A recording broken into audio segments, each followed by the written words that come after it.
We start with breaking news from Iran, where state media says that President Raisi and the Foreign Minister Hossein Amir Abdollahian died when their helicopter crashed on Sunday. Pemimpin tertinggi Iran, Ayatollah Ali Khamenei, memimpin sholat jenazah Presiden Ebrahim Raisi dan sejumlah petinggi yang tewas akibat kecelakaan helikopter beberapa waktu lalu.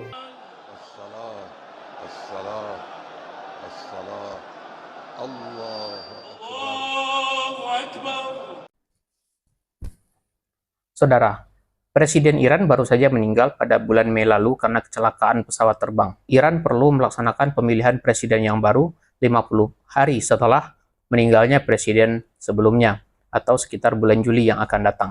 Namun demikian, kita juga mendengar tentang adanya satu posisi yang unik di Iran yang disebut dengan pemimpin tertinggi atau pemimpin agung atau pemimpin spiritual. Apa sih posisi itu sebenarnya? Mengapa ia harus ada? Dan bagaimana evolusi perkembangan dari gagasan tentang teori pemimpin agung tersebut? Mari kita pelajari. قال قم يا علي فقام وأخذ بيد الإمام ورفعها أمام الناس وقال صلى الله عليه وآله من كنت مولاه فعلي مولاه اللهم وال من والاه وعاد من عاداه فأنزل الله تبارك وتعالى اليوم أكملت لكم دينكم وأتممت عليكم نعمتي ورضيت لكم الإسلام دينا.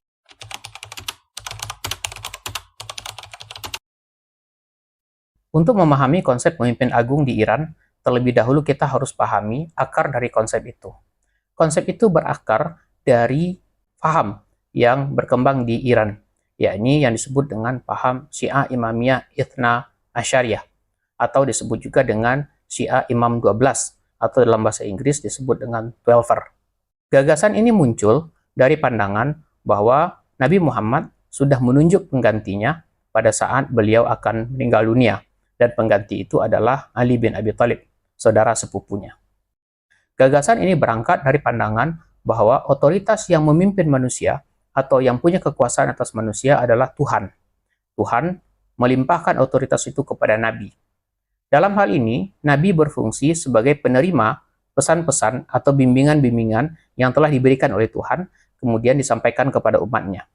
Tugas kedua, selain menyampaikan bimbingan itu, seorang nabi juga menegakkan bimbingan-bimbingan itu supaya diterima oleh segenap manusia dengan cara menyebarkan ajarannya dan kemudian menegakkan keadilan berdasarkan hukum-hukum yang diturunkan oleh Tuhan itu sendiri.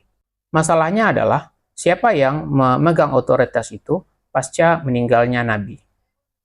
Islam Syiah berpandangan bahwa sosok yang menjadi pengganti nabi adalah seorang imam. Sosok itu mempunyai tugas persis seperti tugas Nabi. Pertama, ia bertugas membimbing manusia. Yang kedua adalah menegakkan ajaran agama. Semua privilege yang dimiliki oleh Nabi, kecuali wahyu, diwarisi oleh imam. Ia menginterpretasikan ajaran agama, menyampaikan kepada publik, lalu kemudian publik wajib mengikutinya, sama seperti publik mengikuti Nabi. Karena imam adalah wakil dari Nabi yang menjalankan otoritas Nabi, sedangkan Nabi adalah wakil dari Tuhan yang menjalankan otoritas Tuhan di muka bumi. Ajaran inilah yang menjadi pembeda antara ajaran Islam Syiah dengan Islam Sunni yang tidak mengenal sosok yang secara spesifik menjadi wakil dari Nabi. Dari pandangan seperti ini, maka muncullah satu kelompok yang tersebut dengan kelompok Syiah itu. Kelompok Syiah, khususnya kelompok Syiah 12, meyakini bahwa setelah Nabi meninggal, kepemimpinan dilanjutkan oleh imam yang berjumlah 12 orang, sejak dari Imam Ali bin Abi Thalib, Imam Hasan, Imam Husain, hingga kemudian kepada imam ke-12 yang bernama Imam Muhammad Al-Mahdi atau yang mereka sebut sebagai Al-Muntazar.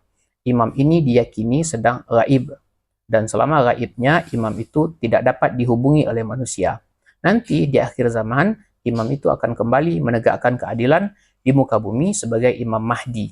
Ia menjadi Imam Mahdi yang ditunggu-tunggu atau dalam bahasa Arab disebut dengan Al-Muntazar. Sehingga ia digelari sebagai Imam Muhammad Al-Mahdi Al-Muntazar. Following the specific advice of the Mahdi, the Shia population would now return for direction and guidance to a central system known as the Marja'iyya. This system has a number of leading individuals who are regarded to be the representatives of the awaited Mahdi, leading communities on jurisprudential, spiritual, and social issues. Today, a leading figure is known as the Grand Ayatollah.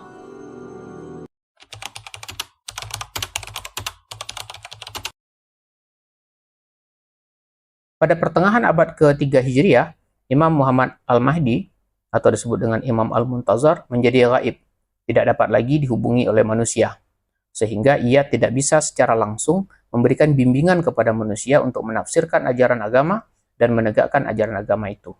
Oleh karena itu, terjadi kebingungan tentang siapa yang akan melanjutkan tugas dari sang imam. Salah satu teori yang muncul dalam masyarakat Syiah adalah teori usuliyah, bahwa imam sebelum gaib telah meninggalkan kaidah ijtihad, yakni kaidah dalam rangka menginterpretasikan ayat-ayat suci, wahyu-wahyu Tuhan, sunnah-sunnah Nabi dan para imam menjadi aturan-aturan hukum yang harus diikuti oleh manusia. Konsep ini kemudian berkembang dan diikuti oleh banyak orang, dan kelompok ini disebut sebagai Syiah Imamiyah Itsna Atsariyah Al-Usuliyah, yakni kelompok Syiah Imam 12 yang meyakini konsep-konsep usul. Dalam konsep ini, sepeninggal imam ke-12, maka manusia bisa melakukan interpretasi terhadap hukum-hukum Tuhan melalui suatu metode atau tata cara yang secara asas sudah ditetapkan oleh para imam.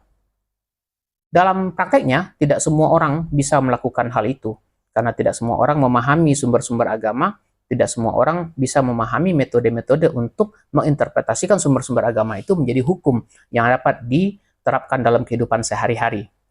Maka ada satu kaidah lagi yang ditinggalkan oleh para imam itu, bahwa sepeninggal mereka, umat diminta untuk mengikuti seorang ahli agama Islam atau ahli hukum Islam yang adil, atau yang disebut dengan faqih yang adil.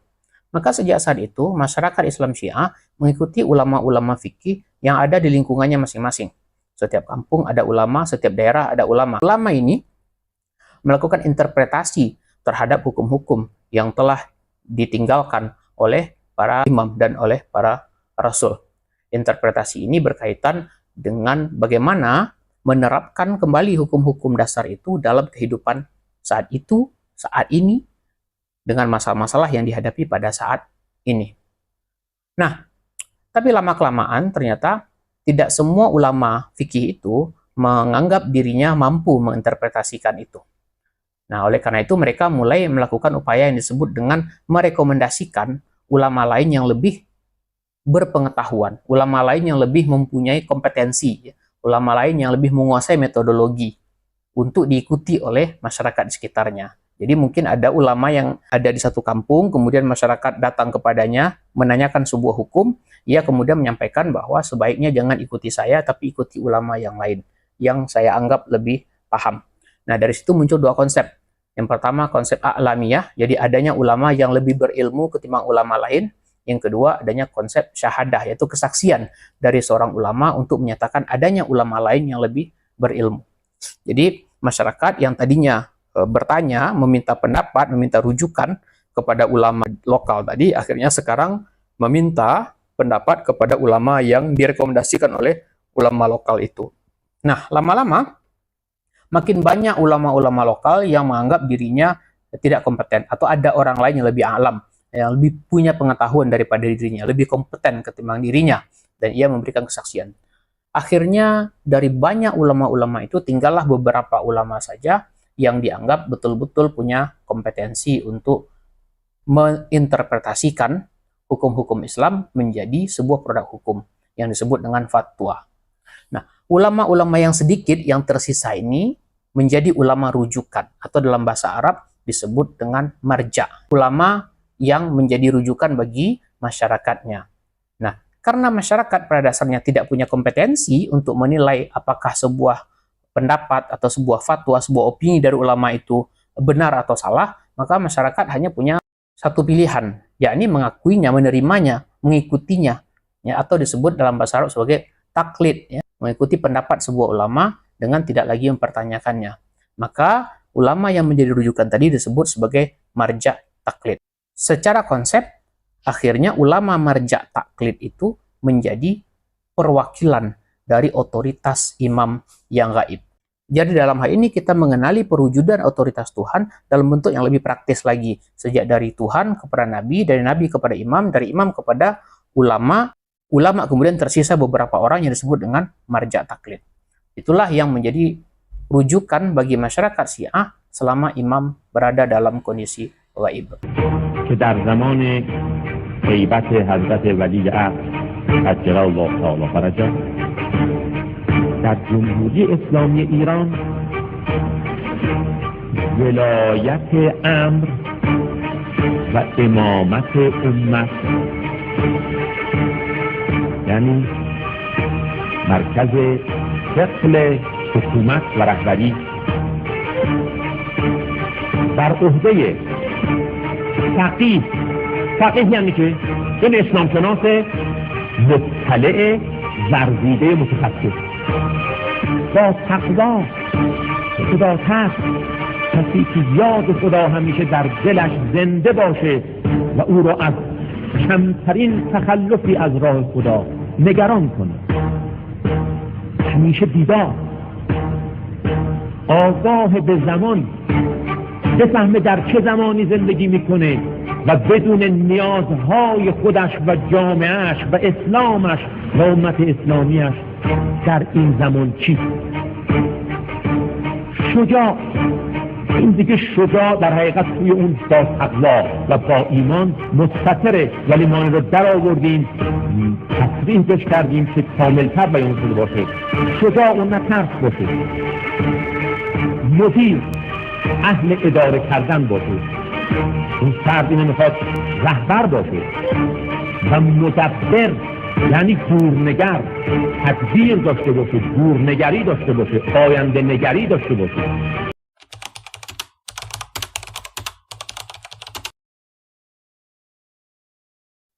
Selama periode yang disebut dengan periode ghaibah tadi, para ulama menjalankan perannya tanpa ikut campur dalam urusan politik.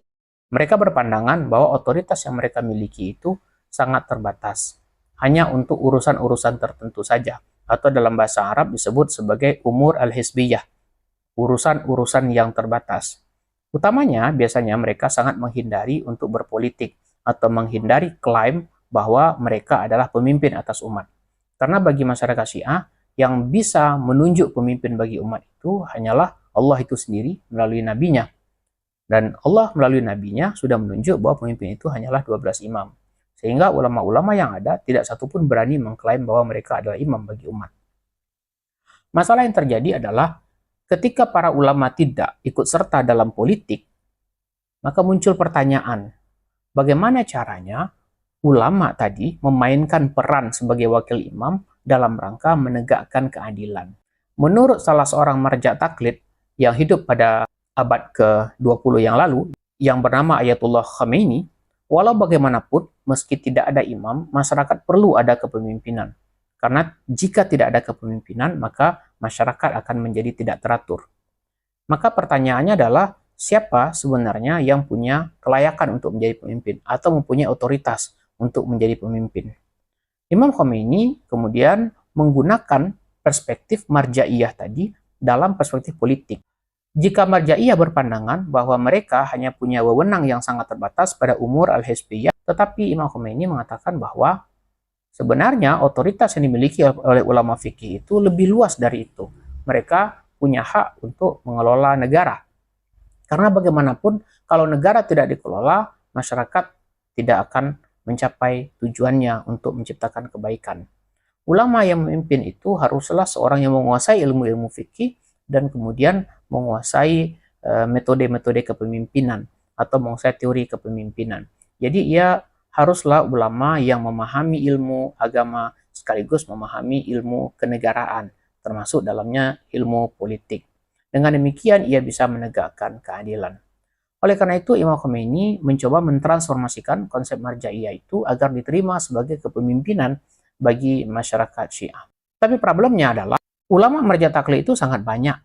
Sementara tidak mungkin kepemimpinan itu dijalankan oleh orang yang sangat banyak.